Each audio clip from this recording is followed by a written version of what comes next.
আসসালামু আলাইকুম ওয়া আরবি মাসের সর্বশেষ মাস হলো জিলহজ মাস। বড়ই ফজিলতপূর্ণ মাস এটি। আশহুরে হুরুম তথা ইসলামের সম্মানিত 4 মাসের অন্যতম এই জিলহজ মাস। পবিত্র কুরআনে কারিমে আল্লাহ তাআলা বলেন, ইন্না ইদ্দাতাশ শুহুরি ইনদাল্লাহি ইসনা আশারা শাহরান ফি কিতাবিল্লাহ ইয়াওমা খালাকাস সামাওয়াতি ওয়াল আরদা মিনহা আরবাআতুন হুরুম যালিকাদ দীনুল কাইয়্যুম।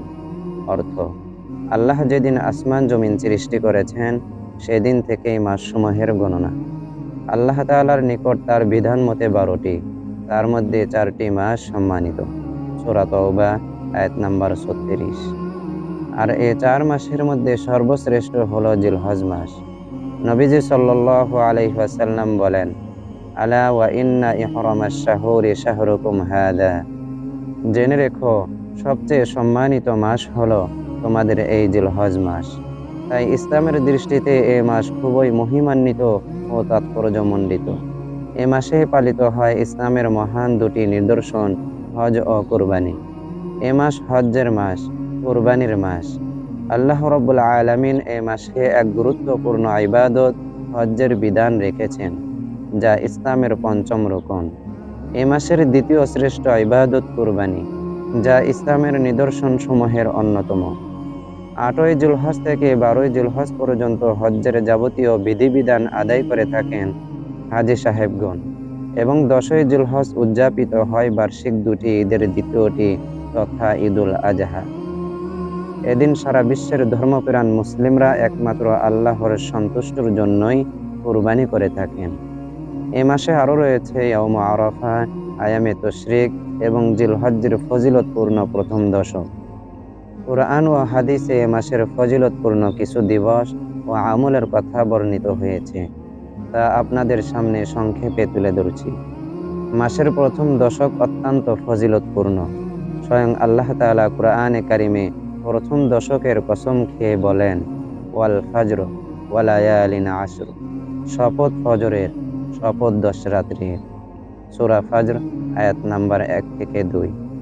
আয়াতের শপথের দ্বিতীয় বিষয় হচ্ছে 10 রাত্রি। হাদিসে এসব রাত্রির ফজিলত বর্ণিত রয়েছে। নবীজি সাল্লাল্লাহু আলাইহি ওয়াসাল্লাম বলেন, মা মিন আইয়ামিন আফদালু ইনদাল্লাহি মিন আইয়ামিন আশরা যিল হিজ্জাহ। ইবাদত করার জন্য আল্লাহর কাছে জিলহজ্জের 10 দিন সর্বোত্তম দিন। হাদিস শরীফে আরো বর্ণিত হয়েছে, রাসূলুল্লাহ সাল্লাল্লাহু আলাইহি ওয়াসাল্লাম ইরশাদ করেন, মা মিন আইয়ামিল আমালুস সালিহু ফিহা আহাব্বা ইলাল্লাহি মিন হাদিহিল আইয়াম, ইয়ানি আইয়ামাল আশর। ক্বালু ইয়া রাসূলাল্লাহ ওয়ালাল জিহাদু ফি সাবিলিল্লাহ?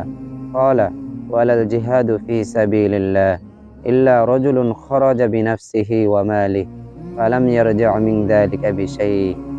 আল্লাহর নিকট জিলহজ্জের 10 দিনের নেক আমলের চেয়ে অধিক প্রিয় অন্য কোনো দিনের আমল নেই। তখন সাহাবায়ে কেরাম আরজ করলেন, ইয়া রাসূলুল্লাহ, আল্লাহর রাস্তায় জিহাদও এর চেয়ে উত্তম নয় কি? তখন তিনি বললেন, না, আল্লাহর রাস্তায় জিহাদও নয়, তবে হ্যাঁ, সেই ব্যক্তির জিহাদ এর চেয়ে উত্তম যে নিজের জান মাল নিয়ে আল্লাহর রাস্তায় জিহাদের জন্য বের হয়েছে, অতঃপর কোনো কিছু নিয়ে ঘরে ফিরে আসেনি, অর্থাৎ শাহাদত বরণ করেছে। অতএব মুমিন বান্দার উচিত জিলহজ মাসে নেক আমলের প্রতি অধিক মনোযোগী হওয়া। রাসূলুল্লাহ সাল্লাল্লাহু আলাইহি ওয়াসাল্লাম সাধারণত প্রথম 9 দিন রোজা রাখতেন, তাই জিলহজ্জের প্রথম 9 দিনে রোজা রাখার ইহতিমাম করা। হাদিস শরীফের মৌলিক গ্রন্থগুলোতে এ সংক্রান্ত হাদিস বর্ণিত হয়েছে।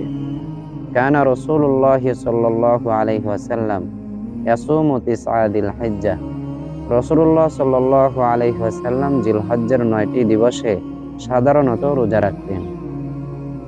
উম্মুল মুমিনিন হযরত হাফসা রাদিয়াল্লাহু তাআলা আনহা থেকে এক বর্ণনায় এসেছে, তিনি বলেন, আরবা'a লাম ইয়াকুন ইয়াদউহুন্নান নাবিয়্যু সাল্লাল্লাহু আলাইহি ওয়াসাল্লাম সিয়ামা আশুরা ওয়াল আশর ওয়া থালাথাতা আইয়ামিন মিন কুল্লি শাহর ওয়া রাকাতাইনি ক্বাবলাল গাদা। 4টি আমল নবী করিম সাল্লাল্লাহু আলাইহি ওয়াসাল্লাম কখনো ছাড়তেন না। আশুরার রোজা, জিলহজ্জের প্রথম দশকের রোজা, প্রত্যেক মাসের 3 দিনের রোজা, ফজরের আগে 2 রাকাত সুন্নত নামাজ। অতএব প্রথম দশকে রোজা রাখার চেষ্টা করা, পুরো 9 দিন রোজা রাখতে না পারলে যে কয়টি সম্ভব রাখলে তাতেও সওয়াব হবে ইনশাআল্লাহ। জিলহজ মাসের গুরুত্বপূর্ণ একটি দিবস হলো নবম তারিখ। হাদিসের ভাষ্য অনুযায়ী ইয়ৌম আরাফা। এ দিনটি হজ্জের মূল দিন। আল্লাহ তাআলা এ দিনকে বিশেষভাবে সম্মানিত করেছেন। ইসলামের পূর্ণতার ঘোষণা দিয়েছেন এই দিনেই। এরশাদ হয়েছে, আল-ইয়াউমা আকমালতু লাকুম দীনাকুম ওয়া আতমামতু আলাইকুম নি'মাতি ওয়া রাদিতু লাকুমুল ইসলাম দীনা। অর্থ, আজ তোমাদের জন্য তোমাদের দ্বীনকে পূর্ণাঙ্গ করলাম এবং তোমাদের প্রতি আমার নিয়ামত পরিপূর্ণ করলাম এবং ইসলামকে তোমাদের দ্বীন মনোনীত করলাম। সূরা মায়েদা আয়াত নাম্বার 3। এদিনে অসংখ্য বান্দাকে আল্লাহ রাব্বুল আলামিন ক্ষমা করে থাকেন। উম্মুল মুমিনিন হযরত আয়েশা রাদিয়াল্লাহু তাআলা আনহা থেকে বর্ণিত, রাসূলুল্লাহ সাল্লাল্লাহু আলাইহি ওয়াসাল্লাম ইরশাদ করেন, আরাফার দিনের মতো আর কোনো দিন এত অধিক পরিমাণে জাহান্নাম থেকে মুক্তি দেওয়া হয় না। আল্লাহ তাআলা দুনিয়ার নিকটবর্তী হন এবং বান্দাদের নিয়ে ফেরেশতাদের নিকট গর্ব করেন। আল্লাহ বলেন, কি চায় তারা? অন্য এক হাদিসে বর্ণিত হয়েছে, আল্লাহ তাআলা নিকটতম আসমানে আসেন এবং পৃথিবীবাসীকে নিয়ে আসমানের অধিবাসী অর্থাৎ ফেরেশতাদের সাথে গর্ব করেন। বলেন, দেখো তোমরা আমার বান্দারা উস্কো খুস্কো চুলে, ধুলোয় মলিন বদনে, রোদে পুড়ে দূর দূরান্ত থেকে এখানে সমাবেত হয়েছে। তারা আমার রহমতের প্রত্যাশী, অথচ তারা আমার আযাব দেখেনি। ফলে আরাফার দিনের মতো আর কোনো দিন এত অধিক পরিমাণে জাহান্নাম থেকে মুক্তি দেওয়া হয় না। আল্লাহু আকবার। এই আরাফার দিনে একটি রোজায় বান্দার পূর্বাপর 2 বছরের গুনাহ মাফ হয়। সুবহানাল্লাহ। রাসূলুল্লাহ সাল্লাল্লাহু আলাইহি ওয়াসাল্লাম ইরশাদ করেন, সিয়ামা ইয়াউমি আরাফা আহতাসিবু আলাল্লাহি আইয়ুকাফফারা সানাতাল্লাতী ক্বাবলা ওয়া সানাতাল্লাতী বা'দা। আরাফার দিনের রোজার বিষয়ে আমি আল্লাহর কাছে প্রত্যাশা রাখি যে তিনি আগের এবং পরের 1 বছরের গুনাহসমূহ ক্ষমা করে দিবেন। সুবহানাল্লাহ। প্রকাশ থাকে যে হাদিসে বর্ণিত ইয়ৌম আরাফা দ্বারা জিলহজ্জের 9 তারিখ উদ্দেশ্য। অতএব বিশ্বের যে অঞ্চলে যখন জিলহজ্জের 9 তারিখ উপনীত হবে সে এলাকায় তখন এ বিধান প্রযোজ্য হবে। প্রথম দশকে রোজা রাখার ব্যাপারে আগেই বলা হয়েছে। পুরো দশক রোজা রাখতে না পারলেও কমপক্ষে বরকতময় 9 তারিখে রোজা রাখার অবশ্যই চেষ্টা করা উচিত। এ দশকের আরেকটি বিশেষ আমল হলো জিলহজ্জের চাঁদ ওঠা থেকে শুরু করে ঈদের দিন কুরবানি করা পর্যন্ত নখ, চুল এবং শরীরের অবাঞ্ছিত লোম ইত্যাদি না কাটা। এতে হাজীগণের সাথে সাদৃশ্য প্রকাশ পায়। রাসূলুল্লাহ সাল্লাল্লাহু আলাইহি ওয়াসাল্লাম ইরশাদ করেন, যখন জিলহজ্জের দশক শুরু হবে তখন তোমাদের মধ্যে যে কুরবানি করবে সে যেন তার চুল নখ না কাটে। অন্য এক হাদিসে বর্ণিত হয়েছে, নবী করিম সাল্লাল্লাহু আলাইহি ওয়াসাল্লাম যখন কুরবানির ফজিলত সম্পর্কে বর্ণনা করতেছিলেন তখন এক সাহাবী রাসূলুল্লাহ সাল্লাল্লাহু আলাইহি ওয়াসাল্লামকে আরজ করলেন, ইয়া রাসূলুল্লাহ, যদি আমার কাছে শুধু একটি মনিহা থাকে অর্থাৎ অন্যের থেকে নেওয়া দুধ দানকারী উটনি, আমি কি তা কুরবানি করব? নবী করিম সাল্লাল্লাহু আলাইহি ওয়াসাল্লাম উত্তরে বললেন, না, তবে তুমি চুল, নখ, মোচ কাটবে এবং নাভির নিচের লোম পরিষ্কার করবে। এটাই আল্লাহর দরবারে তোমার পূর্ণ কুরবানি বলে গণ্য হবে। এ হাদিসে যেহেতু কুরবানির দিন চুল, নখ কাটার কথা আছে, তাহলে এর আগে না কাটার কথা বোঝা যায়। এ দশকে আরো একটি আমল সম্পর্কে হাদিসে বর্ণিত হয়েছে, প্রথম দশকে অধিক পরিমাণে তাকবীর আর তাহমিদ পাঠ করা। আল্লাহ তাআলার নিকট আশারায় জিলহজ্জের আমলের চেয়ে অধিক মহৎ এবং অধিক প্রিয় অন্য কোনো দিনের আমল নেই। সুতরাং তোমরা এই দিনগুলোতে বেশি বেশি লা ইলাহা ইল্লাল্লাহ, আল্লাহু আকবার এবং আলহামদুলিল্লাহ তাসবিহ পাঠ করো।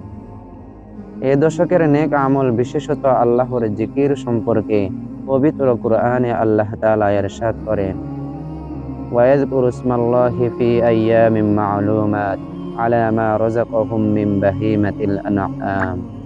অর্থ, নির্দিষ্ট দিনসমূহে তারা যেন আল্লাহর নাম উচ্চারণ করে সেই সকল পশুর উপর যা তিনি তাদের দান করেছেন।